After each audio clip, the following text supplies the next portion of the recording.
Hey everyone, welcome to the patch 3.3 jungle tier list where we will be discussing the best champions right now for ranked solo queue.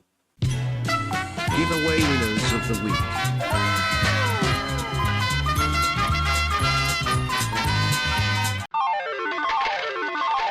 Hey everyone, big announcement here. My friends and I are doing a huge giveaway as a way of saying thank you to the wildrift community. Master Els, Mirmo, and I are going to be giving away skins and wild cores for the next few weeks. Right, Master Els? It's Master Els, baby! And Mirmo? Oh, shit!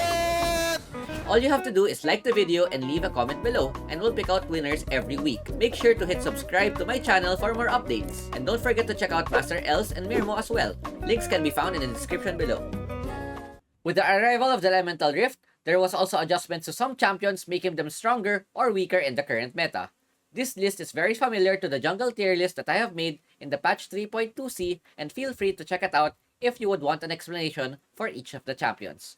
For today, I will just be discussing some key champions that are strong or have potential in the current patch. First on the list is Xin, still a really strong champion, one of the best if not the best jungler right now in the current meta. He could DPS, burst, farm fast, split push, catch opponents, you name it, he can do it. Even though the Conqueror has been changed, he still benefits from this because it helps him become more sustainable in team fights.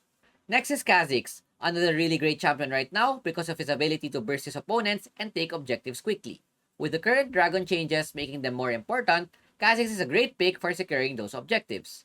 The only thing that does not favor him would be the Conqueror change, which favors bruiser champions because of the lifesteal, but this could be easily fixed by just going for Electrocute instead, and you would still be able to burst your opponents. That is why he's still the S+ tier and a must pick if you want to climb more easily.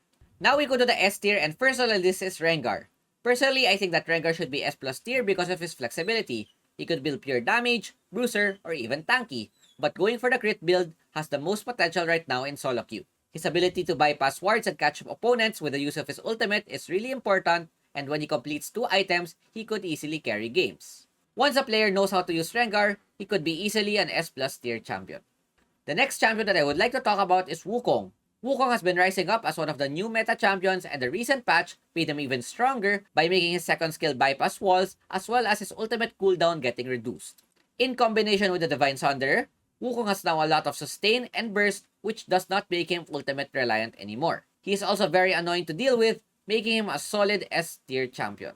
After this would be Shibana, who has received one of the biggest changes this patch. Shibana has gotten a mini rework on her passive, making it stack based rather than relying on taking dragons. This allows her to power farm, still get her upgrades, and scale properly into the late game.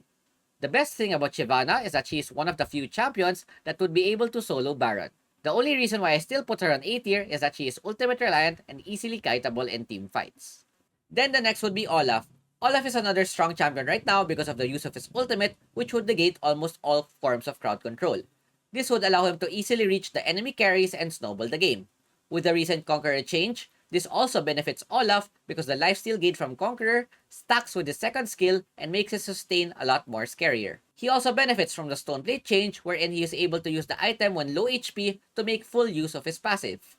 The only reason why he is not S+ tier is because he is weak and squishy if he's not able to get a good early game. Then we go to the A tier, and the first champion that I would like to discuss is Morgana. Morgana is a solid jungler, and with the recent jungle change, this reduced the HP of the camps as well as increased the burn damage, which benefits her a lot, making her full clear even faster. Combining her power farming with the crowd control, Morgana is very scary when it comes to team fights. The only problem is that she lacks damage, especially in the early game, and is not as scary as the S tier champions when ahead. That is why I placed her as a solid A tier champion. Jax is another champion that has been hugely affected by the patch. His passive has a slight rework and does not work anymore on jungle camps. Even though he has been nerfed in the jungle, I still place him as a solid A tier because his clear would still be good once you're able to complete his first item. Aside from the clear speed nerf, Jax is still the same champion and would still be able to carry your games. The next champion that has good potential is Xin Zhao. Xin Zhao has been one of the most underrated junglers, and I rate him highly simply because his kit is very strong. His skill set allows him to have crowd control, burst, dashes, and immune to outside damage. This alone makes Xin Zhao a solid A tier pick, as well as being very beginner friendly to help those who are starting in the jungle. The last champion that I would like to discuss is Nautilus. Being one of the newest champions, Riot has decided to make him more fit in the jungle role by buffing his second skill to make his clear a bit faster.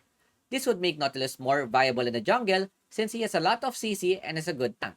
The biggest problem of Nautilus right now is the ability to carry games, and with the recent rework of Quicksilver, this counters knock-up, which makes it a low-key nerf to Nautilus, but overall, I would still put him as a decent A-tier champion.